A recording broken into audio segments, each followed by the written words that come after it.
Hey guys, welcome to the first episode of Ask a Muso. This is a project that I've been keen to throw together with artists around Australia and around the world and creatives that I want to connect with and have connected with. And it's just sort of a chance to ask them about what they're up to and, you know, try and keep the creative vibes flowing around the world whilst we're sort of suffering with everything at the moment and staying inside. And I figured the best way to do it was to sort of interview and chat with people that I know in the music department and, get a bit of an idea of what everyone's doing whilst we suffer through the isolation and the lack of face-to-face ability we have, and obviously when we don't have a chance to play shows. So for my first guest for the podcast, I have my best mate, Monte. So say hello, Monte. Oh, g'day. How you doing? So I figured I'd start with Monte here, just to give a bit of a start to what I'm sort of hoping to achieve with the project. And so take away, Monte. Tell us a bit about yourself. For people who haven't seen me through all your socials already, my name is Monte. I'm 20 years old. I'm from Melbourne. I haven't really moved around Australia too much. Based in Melbourne, I play bass mostly. I've played a lot of instruments in my life, but bass is like the main sort of instrument I play. That's sort of my jam. No, fantastic. So obviously, everyone that's got access to a phone would have seen that Monty and I jammed out in a few things of late, and in the future that we're working on. But sort of before like school and the pop punk scene that we were in together, what was like sort of your start into music? Like, where did it all sort of start for you? I've sort of been around music my whole life, really. I mean, my whole family is musical, from my dad playing cello, mum singing opera, and then every male in my family playing guitar somehow. So I've been around music for my whole life, the whole 20 years, but I probably started when I was like 5, started playing piano and violin and that sort of thing, and didn't really get into this whole, I guess, pop punk rock kind of scene until I was about maybe 8 to 12 when I started playing guitar myself. Oh, yeah. So that was really cool. That was when I first sort of found Green Day, and that was like my sort of introduction to, like, you know, fuck yeah kind of thing. Yeah, no, that's fair. I can relate to that. That's fair enough. I didn't actually realize you had such a musical family in regards to the like the cello and stuff. I didn't know any of that. Yeah, my dad's it's very classical. Like, before I got into all this, my family was very classical with their music influences, I guess. And I've just stopped that in its tracks, and I'm like, nah, we're playing guitar and drums now. Yes, yeah. You and Arch have done quite a good job of sort of twisting the family tradition and taking it another direction. So I assume for me it was Green Day. It was like my Green Day, and I know this very different in eras, but Green Day and like Sum 44. You mean Sum 41? That's what I mean. There's Plus 44, which is the Tom DeLonge band, I'm pretty sure. Yeah, see, that's the thing. I was thinking of two things at once. I was thinking of Song 2 before, and then Blink 182, and I was like, nah, don't fumble that one up. You don't want to fumble that one up. I did it the other day. I said Blink 180 or something, and someone it wasn't good. No, but it was like that for me, and Blink 182, and With Confidence. They were like, that was like my thing to get into playing that, and then obviously we played that for ages, and that's sort of how we came to be, was through like those influences. Are you that's sort of still your vibe? You're still listening to that sort of gear? Pretty much. I mean, probably not Green Day as much anymore. They're kind of a bit ancient now. But still pumping out music, which is cool because they're about 50. But yeah, you know, stuff like the Chili Peppers was always a big thing for me. Blink, like you said, and probably like the early 2000s pop stuff as well was kind of a bit rock influenced as well, which that kind of worked into my influence a bit. Yeah, no, that's fair enough. And then lately, as you know, I've been really into Five Sauce. They're banging. Yeah, no, that's fair. Yeah, I feel like we've sort of added that, and like with your tuning and stuff like that, we sort of added that to our stuff as we've written things as well. Sort of like had that vibe, and I feel like if anyone was to sort of listen to, I don't know, like just Chance to Fly, just the riffs, like just listen to an instrumental of our stuff, they'd probably be able to figure out that it was all linked because we sort of have like a vibe that we sort of put together, which sort of makes sense. So like what are some new tracks that that you're frothing like at the moment? Like what are you frothing at the moment? I don't know. I mean, I'm kind of too old school. I don't listen to too much new music anymore. But I did like a few of All Time Low's new stuff. Their new album, I can't even remember the name off the top of my head. So they've got some bangers. Obviously, Five Sauce put out a new record, which was cool. Yeah, I mean, just things that are in like the charts at the moment, really. That's stuff on the radio. That's like another influence of mine. It's just stuff that's on the radio. You listen to it in the car, jam along. Don't know what the song is, but you just jam. Yeah, that's fair. Yeah, you find something that you like, even if you don't necessarily like anything that you've heard of them before, because you hadn't even heard of them before. Like I've noticed that a little bit with my own like connections with working with a few people and like big sound and stuff like that. I've ended up finding out about all these bands and stuff I didn't even know existed, and they're right up my alley, and I didn't actually know they even existed in the first place. Exactly. Yeah, like there's a friend I have who I work with. I didn't realize he was in a band, and their stuff is really cool. They're called Barefoot Spacemen. Yep. And it's a really weird genre they play. It's kind of like punk, pop, fusion, surf, jazz kind of thing. It's not really like one genre. Yeah, just sort of mix and match. Yeah, so they're a local band. I've seen them a couple of times. They're amazing. They do really cool stuff. So check them out on Spotify if you haven't already. That's actually pretty cool. That's a pretty unique vibe.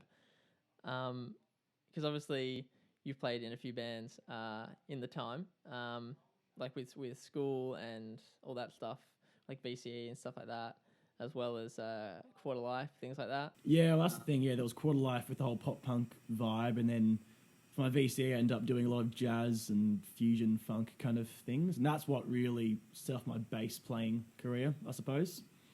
No, that's fair. So that's what I love doing now. Like it's like you've seen with me and Archie, we play a lot of like Stevie Wonder or big jazz band stuff, or we can play, Chili Peppers stuff, which is like one guitar, one bass, and drums. Yeah, no, that's true. I definitely am jealous of you and Archie having the musical armada to yourselves, just a room of music, which you're in currently. But no, that makes sense, because when you think about sort of like where I started, at school, in primary school especially, it was all like very pop based, and it was just like straight four on the floor beats. It wasn't anything much to play, and I think I sort of got a vibe of talent when I sort of got together with like you and Kurt and those people, and in that sort of pop punk vibe, and that's sort of how we sort of jammed. And then obviously through Green Day with our Burnout cover that we did early days, which was an absolute burnout, because God, watching that after Holiday came out, that was interesting. It's good to see the improvement. I mean, you got to start somewhere. Exactly, the encouragement award, the most improved award, like we were discussing last night. The most improved. Yeah, we both definitely won that one with flying colours. I guess I was sort of wondering with school and things like that.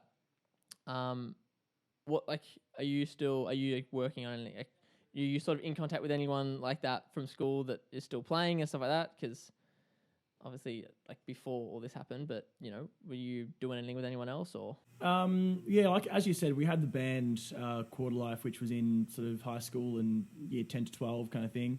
But since then, and going overseas and whatnot, that sort of died off. So I don't really have a band at the minute that I'm playing with. There is always like opportunities, I guess. There's lots of people at my uni who play. It's just a matter of sort of hooking up with them and finding people to play with. But yeah, in terms of like putting out music and that, like Archie and I are going to do a few covers together, being the drum and bass duo that we are. Awesome. We're going to pump out some songs. He's doing his VCE this year. Yeah. But he did a lot of like jazz standards and funky stuff. So he's really keen to re-record that thing, like in studio or, with proper equipment, which will be fun. And then, yeah, obviously we have our content too, all the stuff that we've done together, whether it's, Geek, Chance to Fly, all the acoustic, and then I guess our new stuff coming out too. Yeah. So just back to what you're doing with Arch, like what sort of What songs? What songs are coming out? What do you end up working on in the end? We've got a couple on the horizon at the minute. We've done Year 3000 by Busted, which is a really cool vibe, nice and boppy and jumpy. Also did, I'm doing a little bass cover of a bit of Five Sauce, which would be fun. Yeah. And then he wants to do a Take 5. I don't know if everyone knows what that one is. Yeah, standard. Jazz standard, yeah. He wants to jam that out because he's got a few friends who play brass instruments, so they want to jam along. So he wants to record that and send that out to them so they can play. Got a couple of friends who want to do just loop stuff, like even like Smooth by Santana. Just record the backing to that and send that out to guitarists all over the world. No, that's fair. I feel like the options and the opportunities for all that now are not so much anymore necessarily available because they were always there, but they're just so much more attractive. Like people are so keen to do stuff like that. It's just a more attractive option to go, well, I can't get out and do stuff. So what can I do at home? Because everyone's got stuff at home now. Like people can produce something. And that's what's so exciting about it. Like we're at a time where we have the biggest and best technology at home to produce something just to sort of keep us entertained, if nothing else, or to produce like a really high quality product. Especially with all this free time that we have, it's like you may as well do something with your time, and that's for us musos. It's great. Hey, well, that is true, and like that's what I was trying to. That's what the whole idea of this is just to sort of encourage creatives to put out anything. Doesn't matter if it was that demo you've been sitting on for 6 months. What harm is it? Like, why not? Like everyone wants to have a listen. Let's try something new. Let's get those new ideas flowing. Let's never do this again ever. And but whilst we are having to do it, let's make the most of it, I guess. And like with Archie, the covers and stuff like that. That's the sort of thing that just is entertaining. Like I watched something on the Scartoon Network Facebook page, and he was doing like the Mario theme song and all that with all the brass and stuff. It was such a good video. I feel like that's the biggest thing we missed with our songwriting is since year 12, I've never really had access to brass. So it's always just been limited to how many guitars we want. Pretty much, yeah. Like, that's the thing. And like, obviously putting the baby grand in Chance to Fly was a bit of a flex, but... A little bit, yeah. It was a little bit of a flex. But since then, haven't had the chance to get back at that. Well, actually, it's funny. We talk so much about my little brother Archie, but no one actually has really seen him or knows who he is. No, true. Other than the live stream you did on Instagram, that's about it. Yeah. With the whole 2 viewers that we had. Well, it was only 2 once I joined it because it was originally 3. So you got to give yourself some credit. But no, I don't think it'd be an awesome idea to get him on this podcast because that'd be sick. He's actually learning a new instrument. Not sure if I told you about that one. I did. I definitely showed you. Yes, you did. You did show me. No, that'd be cool though. I think that'd be good. I'll get on to him and see what he reckons because I'm sure he'd have a fair bit to tell about school and what he's doing with music and all that. Obviously, we are all done and finished with that sort of stage before it all turned to crap. So it'd be interesting to see what he's sort of up to and what he's doing with you and things like that. And from one drummer to another, always happy to have a chat about that. But so back to the now, in a way that isn't overtly self-centered and all about me. So what are we up to? Like are you doing anything that I don't know of? Are you doing anything? Are you whipping out any new products and projects for me with anyone? I mean, I couldn't do that to you, could I, Bailey? I couldn't. Oh, you're too kind. He's not paid to say that. He said that all by himself. No, but no. Are you doing anything other than what we're doing, or if not, just feel free to word vomit about what we are doing. I mean, yeah, not really. I mean, I'm listening to stuff and I play along to a lot of stuff, but there's not really anything I'm seriously recording, especially, I just love sending stuff to you and get your opinion on it, and you end up putting yourself on the track anyway, which I love, because you always add stuff that I haven't thought of, which just makes everything better. So I feel like even if I don't mean it to be a collaboration, it becomes a collaboration. I know, and I've noticed that like with the songs that I put out, other than the quality factor and like mainly on the guitar front, just because you're a much better player than I, the actual songwriting stuff, when we did Chance to Fly as like our first thing, the quality was just so much higher than anything I'd done myself, because like as I said to you before, when I only had shit things to write about, it was easy to basically just write a song, write a really aggressive Facebook post and turn it into music. Pretty much. When we do stuff together, it's the collaboration part is just so much more fun, and that sort of took we play music in a similar like vibe and a similar genre. Let's do something over the internet to let's see each other as often as possible and create musical fusion whenever we're together, and that's pretty much what it's become. Yeah, definitely. And with the new project, even more so. So, so the new project, I'll say a bit about it first, is so pretty much it's a song about Monte and I, and pretty much where we started, just sort of getting to know each other because we played in the same scene, to like where we are now doing podcasts and, still seeing each other despite being a couple of hours away on a plane. So so I sort of turned that lyrically into a song, and I was meant to be down there with you in March. It was ages ago now. But in March, but obviously we couldn't do that. So we sort of compiled something together remotely, and I've put a demo together, sent it off to the front man of my band, Total Radio Silence, and Will's been putting it together for us. So we're in the process of getting to like a finalized scenario on that song. But like regarding the actual music itself, did we actually say that we should write something and then you put something together, or did you just put something together and then I said, oh look, we should write something out of this? I don't even remember really. It was kind of, I think I had this voice memo. It was like a chord progression I came up with months or like a year ago or something, and I was just scrolling through them. I think actually I'd tried to do a finger plucking like recording of like Waltzing Matilda or something on my acoustic guitar. And I was just scrolling through my voice memos and I found this chord progression. I had these bass riffs and chord progressions, whatever. And that intro riff, which is like whatever, that was on it. And I sent it to you. I was like, hey, here's an idea. Let's write a song. And then we did. Yeah, pretty much. That pretty much sums it up, because you and then you sent me I'll use the term loosely, better demo through like just the mic on your computer. And then I sort of like cut and paste that into something, and then we just sort of filled the gaps. And it's I still have the original GarageBand session you sent me, which is just that, and it's completely unrecognizable from where we started. So we're really excited about that. Now I wasn't going to necessarily put the cat out the bag, but we're hoping for, I believe, if I'm not prepared enough to actually remember the date, but I believe it's the 15th of next month. We were hoping for the release. So Friday the 15th of May. Yeah, it is May. Yeah. Friday the 15th of May, we're going to release Brother, and it's our latest fully remote latest and greatest track. Yeah, latest and greatest fully remote track that we've done. And I'm excited for, hopefully around my birthday in August we'll get together and we'll have a chance to actually celebrate it face to face. But yes, that's exciting, and we've got a video and things coming out for that. So hopefully everyone gets around that when it drops, because there's not much else to do. You don't know. That's the thing. No one has the excuse when you say, "Oh, listen to this," and they go, "Oh, look, sorry, I'm actually going out." That's a lie. You bought shopping 2 days ago, so you have nothing to go out for. I know you went to McDonald's last night. Exactly.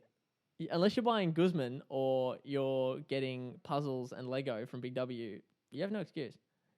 So that's a lesson to everyone. You know, you can make sure there's no excuses to not listen to new music when your local artists are saying, "Hey, listen, please." You have no excuse. Exactly, but no one's gonna not want to listen to it because it's absolute track. Like, it is a bit of a track. Like, all bias aside, we are actually quite pleased with this one. It's a step above where we were at. And yeah, it's a nice story, and it was nice to do it. It was funny that the one song that's legitimately just about you and I, like Chance to Fly, about your time away and all that, but this one's legitimately just about you and I, and we didn't even see each other do it. It's a cruel kind of irony that I thought of the other day about it. Funny that it's the best song we've done, yet we had no like physical contact at all. You know, maybe that's saying like maybe we should just record like this now. Maybe it's just the way to do it. Yeah. So I think when we see each other, we get distracted and start doing covers on the balcony with acoustic guitars. Yeah, and just going to random gigs and drinking beers and that. But we just need to just cut that out and just do strictly business over the phone, and just sort it out that way. Absolutely, that's the way to do it. Exactly. Now I'll so for yourself, have you got anything you want to plug? Go other than what we've just done. Anything you want to plug for yourself or for any friends or bands or whatever you want to give a bit of a plug to? I mean, like I said before, my mates from Barefoot Spacemen, they're absolute. They've got absolute chops, those guys. So check them out on Spotify. They're really cool. And Facebook and that. Free plug, whatever. But yeah, like all my stuff, all our songs are on your Spotify. So that's for you to plug, I suppose. My only sort of, I guess, social media, the public thing, I guess, is my Instagram, which is just MXNTE_. Sweet. Other than that, people have me on Facebook and I don't do YouTube. No, that's fair enough. No, YouTube's been a struggle enough as it is to try and get on there. I say whilst we're producing something that is going to be only seen on YouTube. But, we'll see how we go. Let's hope YouTube don't demonetize us straight away. But no, that's all good. Thanks for coming on. It was a pleasure to have you. My pleasure to come on. I'm glad to be your first guest. It's been awesome. I'm hoping there's more to come, and we'll sort something out later on. And hopefully in August, I'm planning that if we're still kicking along, or hopefully we're still not having to do this, but if we're still doing this and it goes well, I'll get your buddy plonked next to me, and we'll do it this way, and we'll talk to other people. Do it that way. Sounds bloody brilliant to me. Is there anything else you want to leave the viewers with before we go? Just have a good time in isolation. Make the most of it. Listen to good music like we're going to put out soon. Yeah, so that was Monte, everyone. Thanks for watching, and there'll be a new podcast each week. Hoping to do it every Tuesday and get it out to you guys. So there's a bit of an insight into local creators and creators abroad. So sort of watch this space and enjoy isolation. Do the best you can, and thanks for that. So you've been watching Ask a Muso, and we'll see you next week.